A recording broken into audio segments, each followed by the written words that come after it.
पहले ज़माने में बेटियों की इज्जत नहीं होती थी, लेकिन जब हुजूर आए तो फिर बेटियों को इज्जत मिली। हुजूर आए तो बेटियों को जिंदा दफन करने से रोका गया। यह हुजूर की बरकत है कि आज कोई अपनी बेटी को जिंदा दफन नहीं करता। लेकिन कुछ लोग आज ऐसे भी हैं कि जो बेटियों से नफरत करते हैं, घर में बेटी पैदा हो जाए तो नहुसत समझते हैं। ऐसे ही एक बादशाह था जो अदल और इंसाफ वाला बादशाह था, लेकिन उसे बेटियों से नफरत थी। वो ये चाहता था कि हमारे घर में कोई बेटी ना पैदा हो। दूसरों के बारे में उसका कुछ ख्याल गलत नहीं था, लेकिन अपनी बेटी उसे पसंद नहीं थी। उसने अपने यहाँ कह रखा था कि हमारी जितनी बीवियां हैं उनसे कोई भी बेटी नहीं होना चाहिए। लेकिन अल्लाह ताला अता करने वाला है, अल्लाह ताला बेटा और बेटी देने वाला है, और अल्लाह की अता को कोई रोक नहीं सकता। उसने अपनी बीवियों से कह रखा था कि हमें बेटी नहीं पसंद है, अगर जिसकी भी बेटी हो गई तो हम उसको कत्ल कर देंगे। तो अल्लाह का करना ऐसा हुआ कि उसकी बीवी हामिला हुई। कुछ दिनों के बाद उसके यहाँ बच्चे की पैदाइश हुई। वो बाहर गया हुआ था किसी काम से, किसी काम के सिलसिले में बाहर गया हुआ था। बीवी हामिला थी तो बच्चे की विलादत हुई, और अल्लाह का करना ऐसा हुआ कि बेटी पैदा हुई। जब बेटी पैदा हुई तो उसकी बीवी बहुत डर गई। मलिका बहुत डर गई कि जब बादशाह देखेगा, मेरा शौहर देखेगा तो मेरी बेटी को कत्ल कर देगा। उसने क्या सोचा कि ऐसा करते हैं कि किसी को ये अपनी बेटी दे देते हैं, वो हमारी बेटी को पाल लेगी। तो उसने नजर दौड़ाई तो एक बूढ़ी दाई थी, भरोसे की थी। उसको बुलाया और बुलाकर कहा कि देखो ये मेरी बेटी है, आप इसकी परवरिश करो, आप इसकी देखभाल करो, आपको मैं ये जिम्मेदारी देती हूँ, और जब मेरी बेटी बड़ी हो जाए तो फिर मेरे पास ले आना।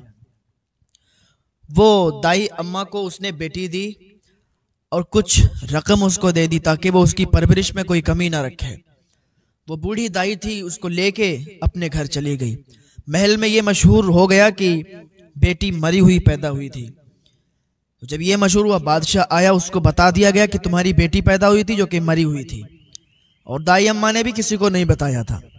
ये सारे काम चुपके चुपके से हो रहे थे। दाई अम्मा उस बेटी को पालने लगी, यहाँ तक कि वो बेटी जवान होती गई, बड़ी होती गई। एक अरसा गुजर गया। जब बेटी की उम्र 20-21 साल हो गई, वो जवान हो गई थी, तो फिर आई एक दिन वो महल के अंदर वही दाई अम्मा, और उस मलिका से कहने लगी कि बेटी जवान हो गई है, 20-21 साल की हो गई है, बताइए अगर आपका हुक्म हो तो मैं उसको महल में ले आऊं। मैंने उसको बताया भी कुछ नहीं है। कहा ऐसा है, अभी आप अपने ही घर रखो, अगर आप यहाँ लाओगी तो बादशाह उसको कत्ल कर देगा, और मैं नहीं चाहती कि मेरी बेटी ऐसे ही मार दी जाए। माँ होती है ना, उसको अपने बच्चे से बड़ा प्यार हुआ करता है। माँ के सामने अगर आप उसके बच्चे को तकलीफ पहुंचाओगे तो वो सह नहीं सकती, उसे बर्दाश्त नहीं हो सकता। माँ माँ होती है यार। तो उसने मना कर दिया। बादशाह एक दिन शिकार पे निकला था। बादशाह गया था जंगल की तरफ, शिकार के लिए जा रहा था, तो रास्ते में उसी बूढ़ी दाई का घर पड़ गया। बूढ़ी अम्मा का घर पड़ा तो बेटी बादशाह की वहीं थी। 20-21 साल उसकी उम्र हो चुकी थी, और इतनी खूबसूरत थी कि उस शहर में उससे ज्यादा कोई खूबसूरत लड़की नहीं थी। बादशाह की जब नजर उस पर पड़ी तो बादशाह ने अपने वजीर से कहा कि सुनो, ये कौन लड़की है? तो वजीरों ने कहा कि ये इस बूढ़ी दाई की भांजी है। बूढ़ी दाई ने सबको ये बता रखा था कि मेरी भांजी हमारे यहाँ रहती है। तो बादशाह ने कहा कि तुम सब लोग कल इसके यहाँ रिश्ता लेके आना, मुझे ये लड़की पसंद है, मैं इससे शादी करना चाहता हूँ, इससे निकाह करना चाहता हूँ। वजीरों ने कहा ठीक है। दूसरा दिन हुआ, वजीर और सिपाही और कुछ चंद लोग मिलके उस बूढ़ी दाई अम्मा के यहाँ गए, और बूढ़ी दाई से कहने लगे कि बादशाह सलामत को आपकी बेटी बहुत पसंद आई है और वो उससे शादी करना चाहते हैं, आप अगर इजाजत दें तो बादशाह की शादी उस लड़की के साथ करा दी जाए। बूढ़ी दाई ने जब इतना सुना तो पैरों से जमीन खिसक गई, क्योंकि उसको ही तो मालूम था कि ये बेटी उसी बादशाह की है और वो बादशाह इससे शादी करना चाहता है, ये कैसे हो सकता है। उसने कहा नहीं, मैं ये रिश्ता मंजूर नहीं कर सकती, इसलिए ये मेरी भांजी है, मैं बहुत गरीब हूँ, मेरी हैसियत क्या है कि मैं अपनी भांजी का निकाह बादशाह के साथ कर दूं। वजीर चले आए, बादशाह को बताया, बादशाह ने फिर भेजा। वजीरों ने बड़ी मिन्नत समाजत की, बूढ़ी को मनाया, लेकिन बूढ़ी नहीं मानी, क्योंकि वो कैसे कर सकती थी, वो तो उसका बाप था ना बादशाह। बाप अपनी बेटी के साथ कैसे निकाह कर सकता है, कैसे शादी कर सकता है। बूढ़ी तो सब हाल जानती थी ना। तो तीसरे दिन जब वजीरों ने जाके बादशाह से बताया कि बादशाह सलामत बूढ़ी नहीं मान रही, तो उसने कहा सुनो, अब तुम जाओ। वजीरों को हुक्म दिया और कहा बूढ़ी अगर ना माने तो बूढ़ी को उठा के लाना, दरबार में पेश करना, सजा भी देना। तो वजीर गए, वजीरों ने बूढ़ी को मनाया, बूढ़ी नहीं मानी। उसे तो मालूम था, जब नहीं मानी तो वजीरों ने मारना शुरू कर दिया। बूढ़ी को बहुत तकलीफ दी, काफी मारा, एक तो वैसे भी कमजोर थी, फिर उसको मजीद मारा और वहां से उठा के लाए, दरबार में पेश किया। बादशाह ने कहा कि तुम अपनी भांजी का निकाह मेरे साथ क्यों नहीं करना चाहती हूँ, आखिर क्या वजह है। तो बूढ़ी ने कहा सुनो, मैं इसलिए नहीं करना चाहती हूँ कि वो कोई और नहीं है, वो आपकी बेटी है, वो आपकी बेटी है, और आप ऐसा काम कर रहे हैं कि आप अपनी बेटी ही से निकाह करना चाहते हैं। तो बादशाह ने कहा मेरी बेटी है और मैं उसके साथ इतना बड़ा कदम उठाने जा रहा था, मैं उसके साथ शादी करने जा रहा था। तो बादशाह ने कहा बात सुनो, मेरी बेटी तो मरी हुई पैदा हुई थी, फिर ये मेरी बेटी कहां से आई। कहा सुनो, आपकी बीवी, आपकी बेगम ने मुझे पालने के लिए रखा था, मुझसे कहा था कि मेरी बेटी को पाल लो वरना बादशाह उसको मार देगा, उसको कत्ल कर देगा, इसलिए मैंने आपकी बेटी को पाला है और उसको बड़ा किया। आज 20-21 साल उसकी उम्र हो चुकी है।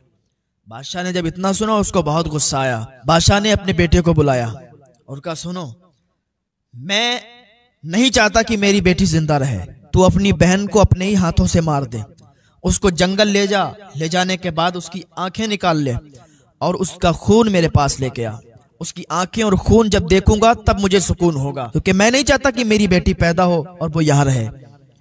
और इस बूढ़ी की हिम्मत तो देखो, इसने मेरी बेटी को पाला है। उस बूढ़ी को तो उसने माफ कर दिया, लेकिन बेटी के लिए हुक्म सुना दिया अपने बेटे को कि ले जा और इसको मार के आ, इसकी आंख और खून मेरे पास ला। बेटा था, बहन को ले गया जंगल। अब भाई बहन का प्यार उमड़ आया, और भाई बहन का प्यार भी अजीब प्यार होता है। भाई अपने बहन के बारे में कुछ गलत नहीं सोच सकता, उसको नहीं मार सकता। बहन अपने भाई के बारे में कभी भी कुछ गलत नहीं सोच सकती। कभी भी कोई तकलीफ भाई पर आ जाए तो बहन आगे खड़ी हो जाती है। बहन कभी बर्दाश्त नहीं होती कि उसका भाई परेशानी में रहे, और भाई भी ये नहीं बर्दाश्त कर सकता कि उसकी बहन परेशानी में रहे। फिर यहाँ तो मारने का और कत्ल करने का मसला था। जब बादशाह का हुक्म था बेटे के लिए, तो बेटा कहने लगा है मेरी बहन तुम यहाँ से भाग जाओ, चली जाओ, मैं तुम्हें नहीं मार सकता। मैं तुम्हारी आंखों को कैसे निकाल सकता हूँ, मैं तुम्हारा कत्ल करके खून ले जाके अब्बा को कैसे दे सकता हूँ, मैं नहीं मार सकता। बहन कहने लगी भाई तू अपनी जान जोखिम में क्यों डाल रहा है, मुझे मार दे, अगर तू मुझे नहीं मारेगा ना तो बादशाह तुझे मार देगा, अब्बा तुझे मार देंगे अगर तू मुझे नहीं मारेगा। उसने कहा बहन तुम मत सोचो इस बात का, तुम यहाँ से भाग जाओ, मैं इसकी भी तरकीब निकाल लूंगा कि अब्बा के सामने कैसे पेश होना है और क्या करना है। बहन ने कहा ठीक है भाई। बहन चली गई जंगल में। अब उसको इतना डर नहीं लगता था कि जानवर खा जाएगा या क्या हो जाएगा, क्योंकि उसे तो मारने का ही हुक्म दिया गया था। अब यहां से तो वो बच गई ना। उसके भाई ने एक हिरन को पकड़ा, उसको मारा, उसकी आंखें निकाली और खून निकाल के बादशाह के पास ले गया। बादशाह ने जल्दी जल्दी देखा, कहा चलो ठीक है, वो खून हिरन का था और आंखें भी हिरन की थी। जल्दी में उसने देखा और कहा चलो ठीक है, मार दिया, अच्छा किया। अब बादशाह को ये यकीन हो गया कि मेरी बेटी थी, उसको कत्ल कर दिया गया, मार दिया गया। माँ ने जब सुना तो उसकी धड़कनें तेज हो गईं, वो रोने लगी।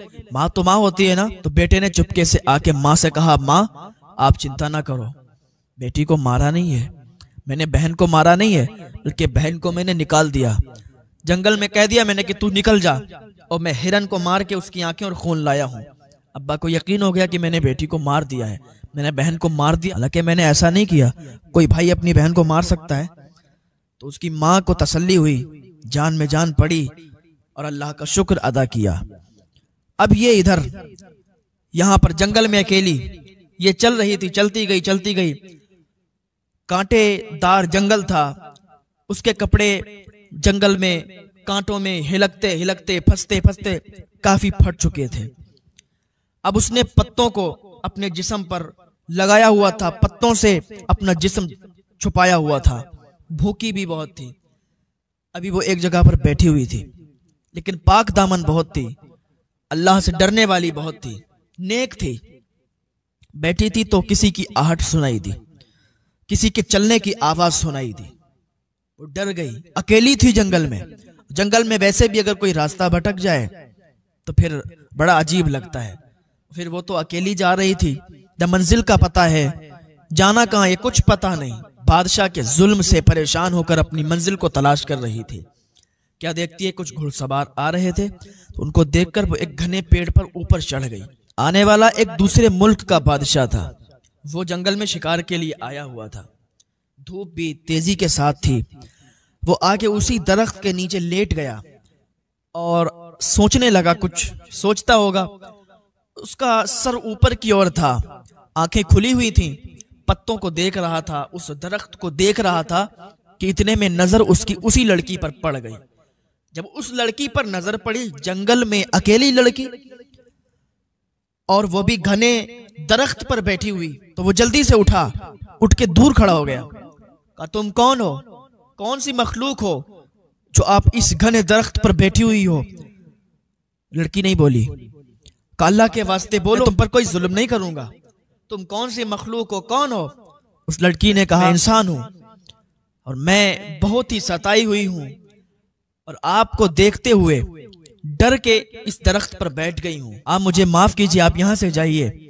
उस बादशाह ने पूछा, आप बताइए तो सही कि आप हो कौन, कहां से आई हो? उस लड़की ने कहा, सबसे पहले तो आप जिस चादर पे बैठे हो वो चादर मेरे तरफ फेंको। मेरे पास कपड़े नहीं है, मेरे कपड़े जो थे वो फट चुके हैं। तो उस बादशाह ने वो चादर फेंकी, उस लड़की को दी। उस लड़की ने अपना सतर छुपाया, अपना जिस्म छुपा के नीचे उतरी और कहने लगी कि मैं बहुत सताई हुई हूँ, बहुत परेशान हूँ, मंजिल की तलाश में हूँ, लेकिन कहीं मंजिल नजर नहीं आती, जंगल में भटक चुकी हूँ। उस बादशाह ने कहा, सुनो, अगर मैं आपसे एक बात कहूँ, आप मेरी बात को मानोगी? उसने कहा, बताओ क्या कहना चाहते हो? कहा, मैं आपको देखकर आप पर फिदा हो गया हूँ और मैं चाहता हूँ कि मैं आपसे निकाह कर लूँ, अगर आपकी इजाजत हो तो। उसने कहा, अच्छा ठीक है, मैं भी राजी हूँ, क्योंकि इसको भी मंजिल की तलाश थी। इसको भी एक ऐसे शख्स की तलाश थी जो इसकी इज्जत के साथ इसको अपने घर में रख सके और बादशाह के जुल्म से इसको बचा सके। दूसरे मुल्क का वो बादशाह था, बड़ा शरीफ ज़ादा था, बड़ा नेक इंसान था। उसने जब इतना सुना तो कहा, ठीक है, चलो मेरे साथ।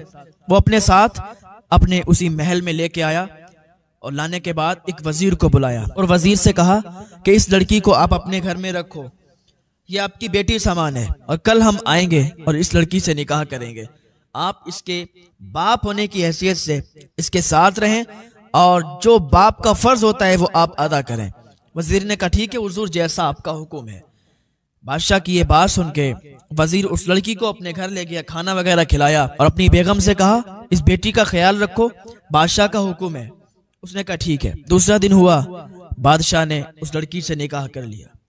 निकाह कर लिया, दोनों महल में रहने लगे। एक अरसे के बाद फिर उनके यहाँ विलादत हुई, एक बेटा पैदा हुआ। जब बेटा पैदा हुआ तो खुशी का माहौल था। बादशाह ने पूछा, ए मेरी शरीक हयात, आपसे एक बात करना चाहता हूँ। उसने कहा, बताओ। कहा, जरा अपने बारे में आप आज बताओ, आज तक आपने अपने बारे में नहीं बताया और ना ही मैंने पूछा है।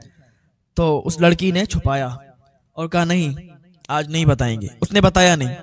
फिर कुछ सालों के बाद फिर एक बेटा पैदा हुआ, फिर बड़ा खुशी का माहौल था। बादशाह ने फिर पूछा तो उसने कुछ भी नहीं बताया। फिर कुछ सालों के बाद जब तीसरा बेटा पैदा हुआ तब बादशाह ने उससे ज्यादा जोर दिया, पूछा कि तुम कौन हो, कहां से आई हो? तो उसने अपनी पूरी कहानी बताई कि मैं एक बादशाह की बेटी हूँ। बादशाह को बेटियों से नफरत है, उसके जो भी कोई बेटी पैदा होती है वो कत्ल करवा देता है। ये तो मेरी माँ थी, जब मैं पैदा हुई तो बादशाह घर पे नहीं था, बादशाह महल में नहीं था। जब मैं पैदा हुई तो मेरी माँ ने मुझे एक दाई अम्मा के हवाले कर दिया, उन्होंने मेरी परवरिश की। मैं एक गरीब घर में परवरिश की हुई हूँ और बहुत सताई हुई लड़की हूँ, आप मुझसे मत पूछिए इतना कुछ। बादशाह ने उससे कहा, कोई बात नहीं है, आप आराम से रहो, लेकिन एक बात सुनो मेरी, आपको मैं आपके वालिद साहब के पास ले चलूंगा, उनके महल में ले चलूंगा। जब इतना सुना लड़की ने तो उसके आंसू निकलने लगे, तेजी से रोने लगी। कहा आप ये क्या कर रहे हो? मैं उस महल में दोबारा नहीं जाना चाहती। मेरा बाप बड़ा जालिम है, मुझे देखेगा तो मार डालेगा। इसके शौहर ने कहा तुम मुझ पर भरोसा रखो, तुम्हें कोई भी हाथ नहीं लगा सकता।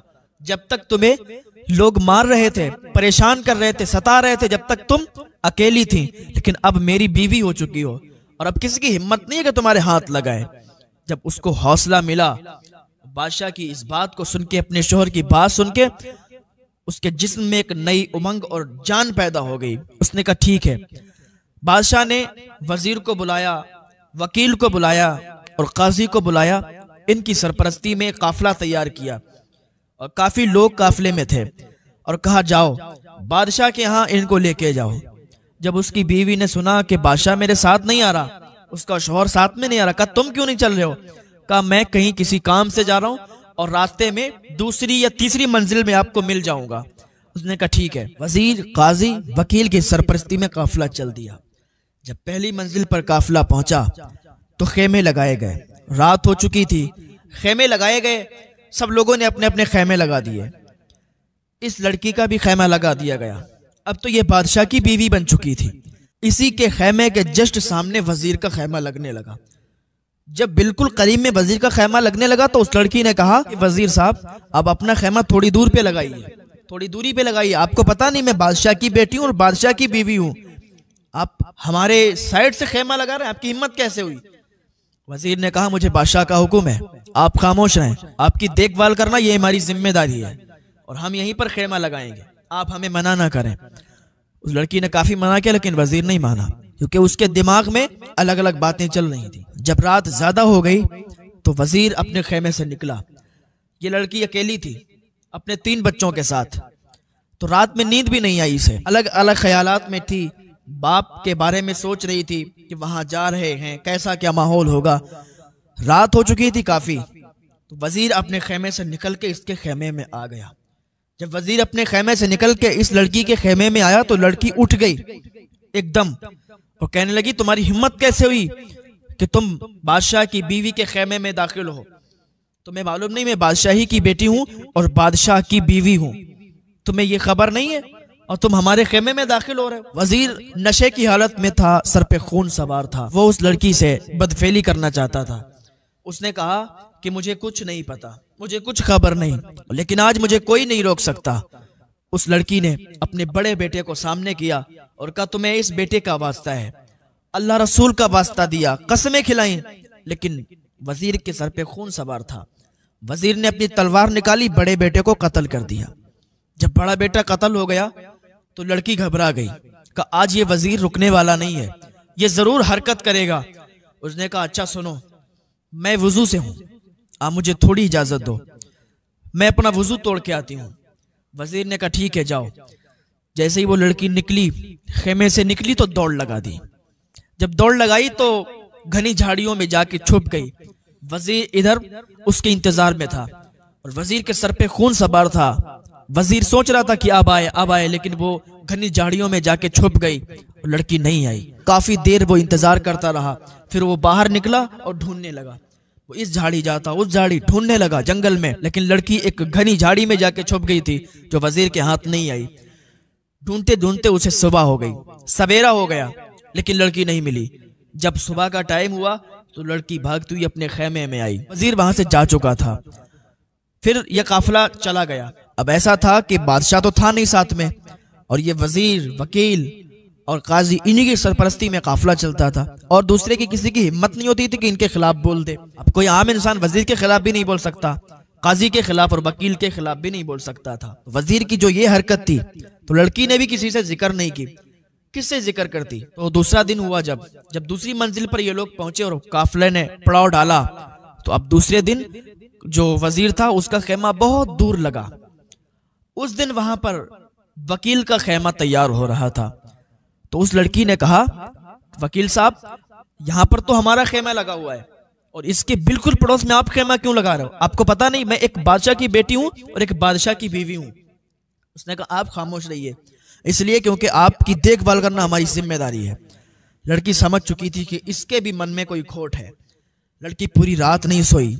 जब काफी रात गुजर गई तो वकील भी अपने खेमे से बाहर निकला और निकल के इस लड़की के खेमे में दाखिल हुआ तो इसके भी सर पे खून सवार था।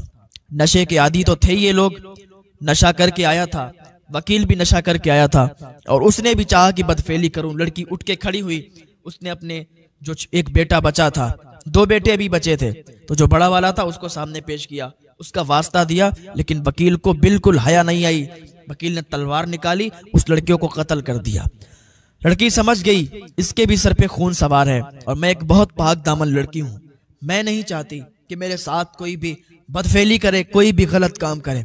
उसने कहा मुझे इजाजत दो, मैं वुजू से हूँ। आज भी उसने कहा कि मुझे थोड़ी इजाजत दो, मैं वुजू से अपना वुजू तोड़ के आऊं। वकील ने कहा ठीक है जाओ। जब इतना सुना तो लड़की धीरे से निकली और भागती हुई अंदर जंगल में जाके छुप गई। वकील ने थोड़ी देर इंतजार किया। जब इंतजार की घड़ियां पार की तो बाहर निकल के जंगल में तलाश करने लगा, ढूंढने लगा।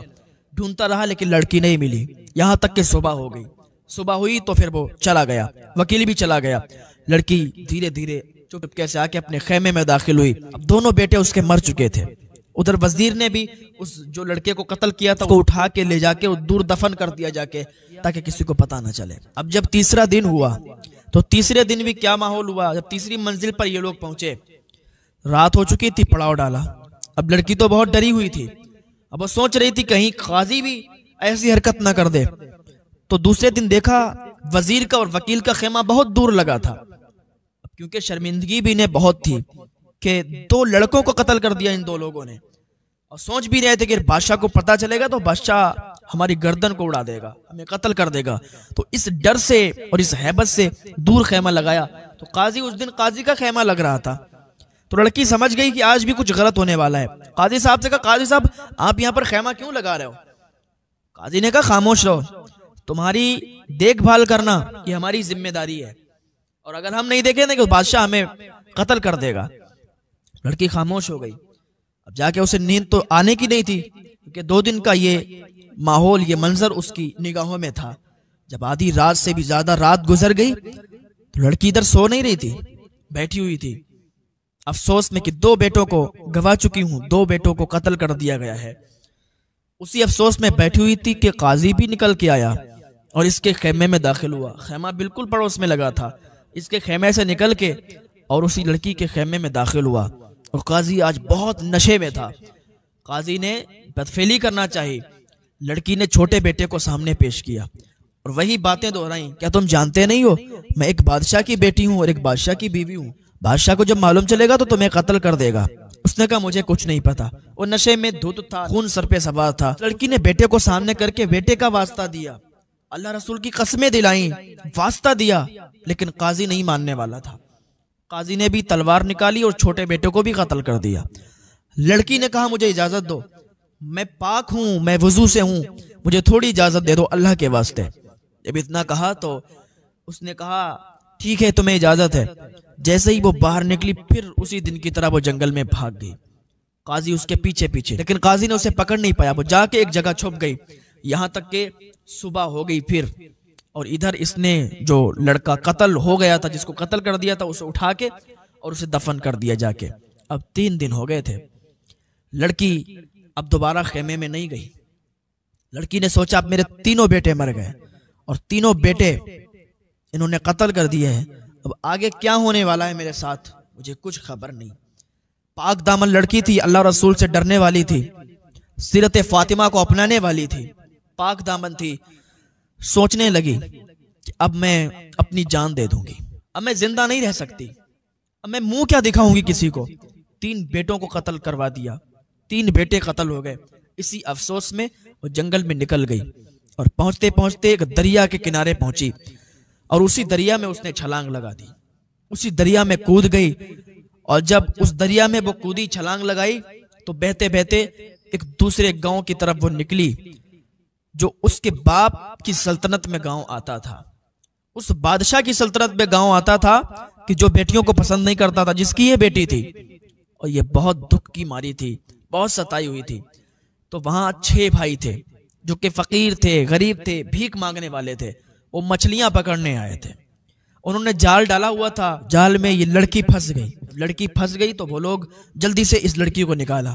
अब चूंकि खूबसूरत तो इतनी थी कि उस शहर में उसके जैसा खूबसूरत कोई नहीं था। अब 6 भाई थे, उन्हें तो नहीं पता ना ये किसकी बेटी है, कहाँ से आई है। खूबसूरत बहुत थी। 6 में से एक कहने लगा कि इससे मैं निकाह करूंगा, दूसरा कहने लगा इससे मैं शादी करूंगा, तीसरा कहने लगा मैं करूंगा। इसी तरीके 6 भाई आपस में लड़ने लगे। तो जो बड़ा था उसने कहा सुनो, अब अपने वालिद साहब के पास ले चलते हैं, हमारे अब्बा जो फैसला करेंगे उसको हम लोग तस्लीम करेंगे। तो 6 भाई उस लड़की को लेके अपने वालिद साहब के पास आए थे। वो बहुत अक्लमंद आदमी था। 6 भाइयों को बिठाया। 6 भाइयों ने बताया कि एक लड़की हम लोगों को मिली, उसकी हमने जान बचाई, तो हम चाहते हैं कि हम निकाह कर लें। दूसरा चाहता है कि वो निकाह कर ले। आप हुक्म फरमाएं, आप फैसला करें कि हम लोग क्या करें। तो उनके वालिद साहब ने कहा सुनो, ये लड़की अकेली है, तुम 6 लोग हो, तो बहुत ही बेहतर रहेगा कि तुम इस लड़की को अपनी बहन तस्लीम कर लो। तुम लोग इसकी अच्छी से देखभाल करो, अच्छी से परवरिश करो, इसको अपनी बहन तस्लीम कर लो। तो लड़कों ने यह फैसला सुन के कहा ठीक है अब्बा हुजूर, जैसा आप हुक्म फरमाएं। यह भी एक बेहतर बात है कि हम इसको अपनी बहन मान लेते हैं। 6 भाई थे, फकीर थे, अपनी बहन उन्होंने तस्लीम कर लिया। और जैसे बहन की खिदमत करते हैं, जैसे बहन से बोलते हैं, उसी तरीके से वो उसके साथ वो लोग रहने लगे और उसकी बहुत इज्जत करते, उसकी बहुत देखभाल करते। तो एक दिन उसने कहा लड़की ने कि सुनो, इस मुल्क का जो बादशाह है उसको कहानी सुनने का बड़ा शौक है, उसको किस्से दास्तान सुनने का बड़ा शौक है। आप लोग जाओ और उनसे कहो जाके कि मेरी एक बहन है, वो किस्से कहानी बहुत अच्छा सुनाती है, वो दास्तान बहुत अच्छी सुनाती है, उसको आप मजदूरी पे रख लीजिए, वो आपको कहानियां सुनाया करेगी, आप उसके बदले में मजदूरी दे दिया करना। 6 भाई थे, उन्होंने कहा ये तो बहुत अच्छी बात है कि आप कहानी सुनाती हो और हम बादशाह के पास जाएंगे, जब बादशाह अगर इस चीज का शौकीन है तो वो जरूर आपको मजदूरी पर रख लेगा। 6 भाई गए बादशाह की दरबार में। उन्होंने जब इतनी बात कही, अपनी बहन की कही हुई, तो बादशाह ने कहा ठीक है, आप अपनी बहन को लाया करना, वो हमें कहानी सुनाएगी, अगर हमें अच्छी लगी तो हम उसके एवज आपको मजदूरी दिया करें। बात तय हो गई कि ठीक है। 6 भाई आए, बड़ा खुश थे। कहा बहन, बादशाह ने मंजूरी दे दी है, अब तू चलना और कहानी सुनाना, और जो बादशाह पैसे देगा वो हम लोगों के लिए बहुत ही बेहतर चीज होगी, हमारा जरिया होगा पैसों का। हम लोग गरीब हैं, फकीर हैं, मांगते भीख मांगते हैं, अपना गुजारा करते हैं। बादशाह की तरफ से अगर कुछ मिल जाएगा तो फिर हमारी भी जिंदगी आराम से गुजरेगी। तो उसने कहा ठीक है। एक दिन दरबार में वही लड़की गई, नकाब में गई, पर्दे के पीछे से कहानी सुनाने लगी। बादशाह बहुत ही खुश हुआ, तो बादशाह ने बहुत ज्यादा रकम दी और 6 भाइयों ने आपस में बांट ली। दूसरा दिन हुआ, फिर वो लड़की गई, फिर उसने कहानी सुनाई तो बादशाह बहुत खुश हुआ। अब वो रोज इसी तरीके से जाने लगी। तो एक दिन गई तो इसने क्या देखा कि वहां उसका शौहर भी मौजूद है, वो काजी, वो वकील और वो वजीर भी बैठा हुआ है, और काफिले वाले भी वही हैं। इसने समझ लिया कि ये काफिला आ गया है। उसका शौहर जो बादशाह था दूसरे मुल्क का, वो भी वहीं बैठा हुआ था। तो इस लड़की ने कहा बादशाह सलामत, मैं आपसे एक बात कहने वाली हूँ। बादशाह ने कहा बताओ क्या कहने वाली हो। कहा बादशाह, मैं ये कहना चाहती हूँ आज मेरी कहानी बहुत ही अलग है, और आज मैं जो कहानी सुनाने वाली हूँ उसके दौरान कोई उठना नहीं चाहिए बीच से। अगर कोई बीच से उठ गया मैं कहानी नहीं सुनाऊंगी। बादशाह भी बहुत शौकीन था कहानी सुनने का, तो वो भी बीच में कोई डिस्टर्ब चाहता नहीं था। उसने हुक्म दे दिया कि कोई भी बीच से नहीं उठ सकता, जो भी बीच से उठेगा तो फिर मेरा कहर जानते हो। सबने कह दिया कि कोई भी बीच से नहीं उठेगा, और इस लड़की की हकीकत अभी कोई भी नहीं जानता था। लड़की पर्दे के पीछे थी और वो सुनाने लगी अपनी कहानी। जब उसने शुरुआत की तो लोग बिल्कुल शांत हो गए। उसने कहा एक मुल्क का बादशाह था जो कि बहुत अदल और इंसाफ वाला बादशाह था, लेकिन वो ये नहीं चाहता था कि उसके घर में कोई बेटी पैदा हो। अपनी ही कहानी ये बताने लगी और बादशाह बहुत ही गौर से सुनने लगा। सारे लोग गौर से सुनने लगे। कहा वो बादशाह अदल और इंसाफ वाला बादशाह था, वो नहीं चाहता था कि उसके यहाँ बेटी पैदा हो, लेकिन अल्लाह का करना ऐसा हुआ कि उसके यहाँ एक बेटी पैदा हो गई। जब बेटी पैदा हुई तो बादशाह बाहर था, किसी काम से गया हुआ था। उसकी माँ ने उसे एक दाई अम्मा के हवाले कर दिया। दाई अम्मा ने पाल के उसे बड़ा किया। एक दिन बादशाह जंगल की तरफ निकला हुआ था, बादशाह की नजर उस पर पड़ गई। जब बादशाह की नजर पड़ी उसका दिल आ गया। उसने निकाह करने के लिए पैगाम भेज दिया। बूढ़ी अम्मा ने बताया कि ये तो तेरी ही बेटी है। जब उसको पता चला ये मेरी बेटी है, मैं ऐसा गुनाह करने जा रहा था, अपनी बेटी के साथ निकाह करने जा रहा था, तो उसे बहुत शर्मिंदगी हुई और उसने हुक्म दे दिया कि इस लड़की को कत्ल कर दिया जाए, क्योंकि वो नहीं चाहता था कि उसकी बेटी उस महल में जिंदा रहे। अपने ही बेटे को हुक्म दिया।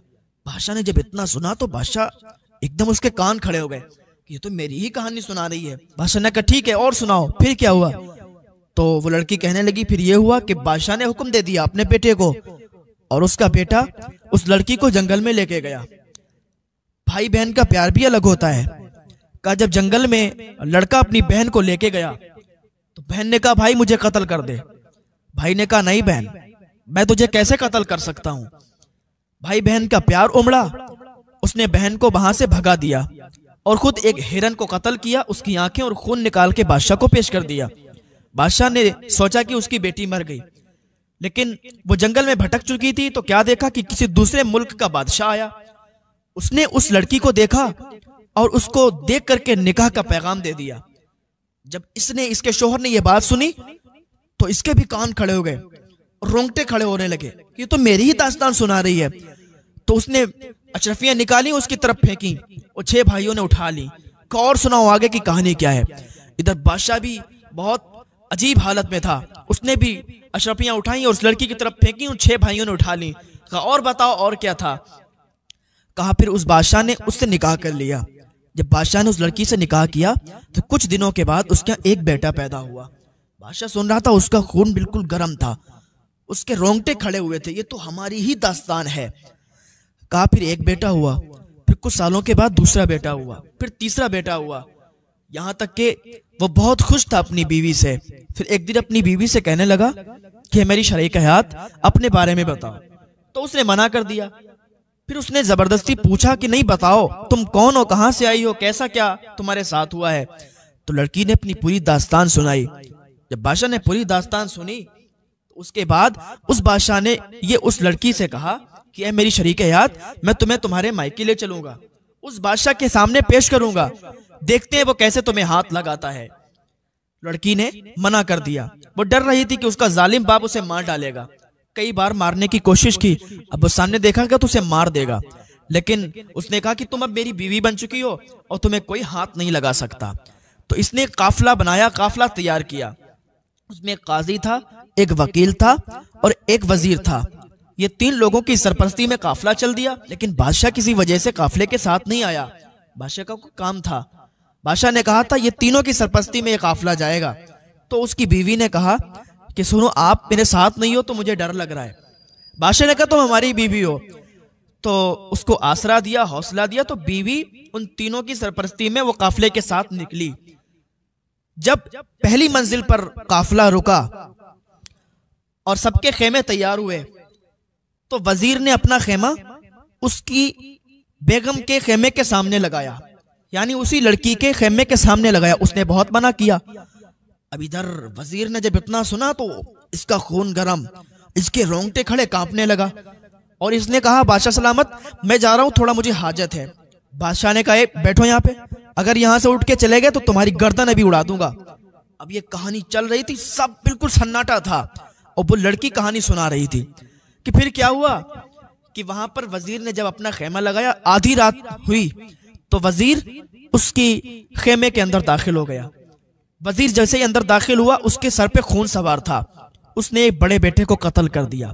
क्योंकि लड़की पाक दामन थी, वो बाहर से किसी बहाने से भाग निकली, जंगल में भाग गई। वो जंगल में ढूंढता रहा यहाँ तक कि सुबह हो गई और फिर वो वजीर वहां से चला गया। तो लड़की फिर अपने खेमे में आई, देखा तो उसका बेटा नहीं था, बड़ा बेचैन हुई। यह काफिला फिर चलने लगा और वहां कहने सुनने वाला कोई नहीं था। यह काफिला चलने लगा, चलते चलते जब दूसरी मंजिल पर रुका, अब ये कहानी सुना रही थी, बादशाह सुन रहा था, सब लोग सुन रहे थे। और जब ये काफिला दूसरी मंजिल पर रुका तो फिर वकील ने उस खेमे के सामने अपना खेमा लगाया। लड़की बहुत मना करती रही लेकिन वो नहीं माना, उसके दिमाग में कुछ और ही चल रहा था। जब आधी रात से ज्यादा रात हो गई तो वो भी फिर खेमे में दाखिल हुआ। सर पे खून सवार था, तलवार हाथ में थी। उस लड़की ने अपनी इज्जत बचाने के लिए अपने लड़के को सामने किया, उसका वास्ता दिया, लेकिन एक बात भी उसने नहीं मानी और उसको कत्ल कर दिया। जब वजीर के बाद वकील ये सुन रहा था, वकील ने जब अपनी ही कहानी इतनी सुनी तो वकील खड़ा हो गया, कहने लगा बादशाह मुझे हाजत है, मैं अभी आता हूँ। बादशाह ने कहा बैठ जा, अगर अब की कोई बोला तो सर तन से जुदा कर दूंगा। बेटी सुनाओ और कहानी बताओ आगे की क्या है। और ये भी बादशाह, इसका शौहर भी सुन रहा था और काफी रकम उन 6 फकीरों को दे दी थी, क्योंकि आज की कहानी उन्हें बहुत अलग लग रही थी। और सबके ऊपर की कहानी थी, बादशाह के ऊपर की थी, वजीर के ऊपर की थी, वकील, ये तो वही था जो इनके साथ हुआ था और अपनी बीती सुना रही थी। तो फिर कहा कि उसने जब दूसरे बेटे को भी कत्ल कर दिया तो किसी बहाने से वो लड़की भाग गई, यहाँ तक कि वो पीछे से उसे दौड़ाता रहा, उसे पकड़ता रहा, लेकिन उसे वो लड़की मिली नहीं, वो झाड़ी में जाके छुप गई थी। यहाँ तक कि सुबह होगी तो फिर वापस आके अपने खेमे में उसने देखा तो लड़का वहां भी मौजूद नहीं था, इन्होंने दफन कर दिया कत्ल करके।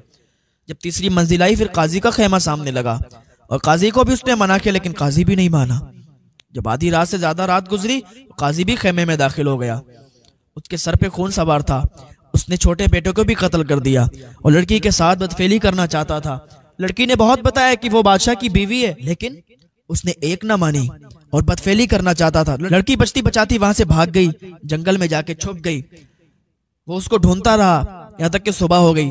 फिर लड़की वापस खेमे में नहीं गई, फिर वो एक दरिया में कूद गई, दरिया में छलांग लगा दी। वो 6 फकीर थे और 6 फकीरों ने उसको निकाल लिया, उसको बचा लिया। जब उन 6 फकीरों ने सुना कि ये तो हमारी ही कहानी लग रही है, तो वो बहुत इत्मीनान से बैठ गए, उनके भी रोंगटे खड़े हो गए। का ये तो हमारी ही कहानी है। का उन 6 फकीरों के घर वो लड़की रहती रही और आज वही लड़की आज इस महल में आके और बादशाह के सामने, अपने शोहर के सामने वो अपनी बीती कहानी सुना रही है। जब इतना उसने कहा था तो अपने चेहरे से नकाब भी उठा दिया, पर्दा भी हटा दिया, कहा अब्बा देख लो ये तुम्हारी ही बेटी है जिस पर इतने जुल्म हुए हैं। बादशाह की तरफ मुंह करके कहा कि देखो ये तुम्हारी ही बीवी है जिसके साथ इतना जुल्म हुआ है, आज अपनी ही बीती कहानी सुनाई है मैंने। बादशाह खड़ा हो गया और उसका बाप जो बादशाह था वो भी खड़ा हो गया। उसे भी अब शर्मिंदगी थी क्योंकि उसने अपनी बेटी पर बहुत जुल्म किए थे, उसे भी अपनी बेटी पर प्यार आ रहा था। जल्दी से आगे बढ़ा, अपनी बेटी को सीने से लगाया, कहा बेटी मुझे माफ कर दो, मैंने बहुत बड़ी गलती की, मुझे मालूम नहीं था कि बेटी की इज्जत क्या होती है। हाँ, बेटी से उसने माफी तलब की। फिर जो उसका शौहर था, बादशाह था, वो उसके करीब आया, उसने भी माफी मांगी कि मेरी बीवी मुझे माफ कर दो, मेरी शरीके हयात मुझे माफ कर दो, मैंने तुम्हें अकेला भेजा, मुझे आना चाहिए था तुम्हारे साथ, अगर मैं तुम्हारे साथ होता तो ये कुछ भी घटना तुम्हारे साथ नहीं घटती और आज हमारे बेटे भी जिंदा होते। फिर उसने काजी, वकील और वजीर की तरफ आंख उठाकर देखा और कहा बताओ तुम्हें क्या सजा दी जाए। उस टाइम 2 सजाएं बहुत मशहूर थीं, तो एक सजा उनके लिए मुंतखब की गई। कई घोड़ों को एक मैदान में जमा किया गया, एक आदमी के लिए 8 घोड़ों को मुंतखब किया गया, 4 आगे और 4 पीछे। इसके 2 हाथों को बांधा गया रस्सी से और घोड़ों के पैरों में बांधा गया और इसके पैरों पे रस्सी डाली गई, इधर पीछे वाले घोड़ों के पैरों में बांधा गया और घोड़ों को तेज रफ्तार में दौड़ा दिया गया। इसके चिथड़े चिथड़े उड़ गए, वजीर के भी चिथड़े उड़ गए, वकील के भी और काजी के भी। इन तीनों को बहुत ही भयानक सजाएं दी गई। तो बस कहना इतना है कि जब तक अल्लाह ना चाहे किसी को मौत नहीं आ सकती। और बेटियों की इज्जत किया करें, अगर किसी के घर बेटियां पैदा हों तो उन्हें नहुसत ना समझें, बेटी अल्लाह की रहमत होती है। हुजूर जब आए तो बेटियों को इज्जत मिली, वरना पहले बेटियों को जिंदा दफन कर दिया जाता था, बेटियों को ऐसे ही जमीन में गाड़ दिया जाता था, बेटियों की इज्जत नहीं थी, लोग बहुत नफरत किया करते थे। हुजूर आए तो बेटियों को इज्जत मिली। हाँ, बेटियों से नफरत ना किया करें, वो अल्लाह की रहमत होती है। जिसके यहाँ बेटियां होती हैं ना, उसके यहाँ अलग ही बरकत हुआ करती है। आज बेटों की विलादत होती है तो लोग बहुत धूमधाम से उसका हंगामा करते हैं, बेटी पैदा होती है तो अफसोस करते हैं। डूब के मर जाना चाहिए, डूब के मरने का मकाम है अगर कोई ऐसा सोचता है, बेटी को नहुसत अगर समझता है कोई। अल्लाह ताला सबको हिदायत अता फरमाए, अल्लाह नेक अमल करने की तौफीक अता फरमाए।